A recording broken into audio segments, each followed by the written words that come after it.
នៅថ្ងៃទី24ខែកក្កដាទាហានថៃបានបាញ់ប្រហារមកលើទឹកដីកម្ពុជាមុនកម្ពុជាប្រើសិទ្ធិការពារខ្លួនមកដល់ថ្ងៃទី28ខែកក្កដាកម្ពុជានិងថៃបានព្រមព្រៀងគ្នាអនុវត្តបទឈប់បាញ់ដោយគ្មានលក្ខខណ្ឌថ្ងៃបន្ទាប់ថៃបានចាប់ទាហានខ្មែរ20នាក់ហើយថ្ងៃបន្ទាប់ថៃព្យាយាមរាយបន្លានលួសនិងបង្ខិតចូលដីរបស់កម្ពុជាជាច្រើនទីតាំងនៅថ្ងៃទី21ខែសីហាទាហានថៃចង់វាយកំទេចរង្វង់មូលនិងផ្ទះរបស់ប្រជាជនខ្មែរតើអំពើទាំងនេះមិនមែនជាការរំលោភលើបទឈប់បាញ់ទេឬប្រភពពីក្នុងស្រុកថៃបានឲ្យដឹងថាបច្ចុប្បន្ននេះថៃបានផ្លាស់ប្ដូរយុទ្ធសាស្ត្រពីសង្គ្រាមប្រើអាវុធមកជាសង្គ្រាមតាមផ្លូវសេដ្ឋកិច្ចវិញដោយថៃបានបញ្ចូលសារធាតុគីមីជាច្រើនប្រភេទចូលទៅក្នុងចំណីអាហារដើម្បីនាំចូលមកលក់នៅកម្ពុជាតាមព្រំដែនឡាវ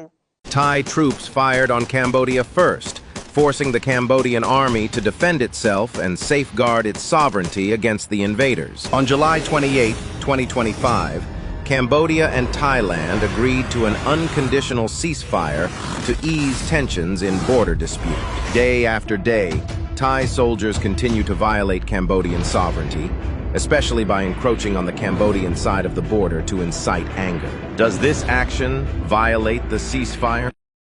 ខណៈពេលដែលកងទ័ពថៃកំពុងបង្ករឿងនិងក៏ឃ្លឿនដាក់កម្ពុជា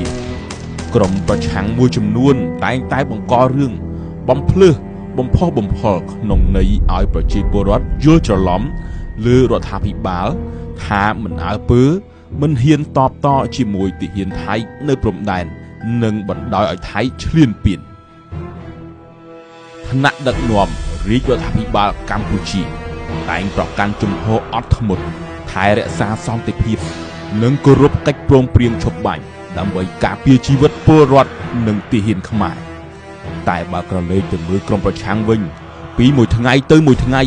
អង្គុយរោគនឹកផុសរិះគន់តែរដ្ឋាភិបាលបំបាក់ស្មារតីកងទ័ព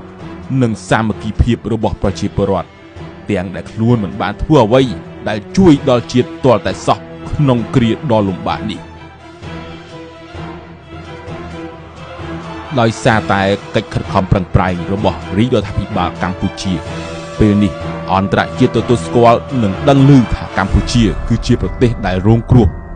ដែលនេះហើយគឺជាមូលហេតុរបស់រាជរដ្ឋាភិបាលកម្ពុជានៅតែបន្តអនុវត្តវិធានការអត់ធ្មត់ខ្ពស់មិនផ្ទុះកំហឹងនាំតែខូចការធំ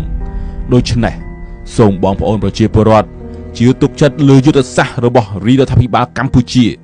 កុំជឿតាមការបំផុសបំផុលរបស់ក្រុមមួយចំនួន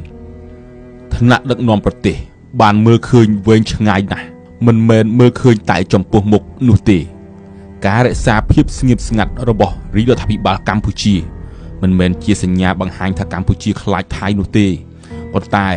នេះគឺជាការគិតគូររបស់ថ្នាក់ដឹកនាំកម្ពុជាដែលមើលឃើញតម្លៃនៃសន្តិភាព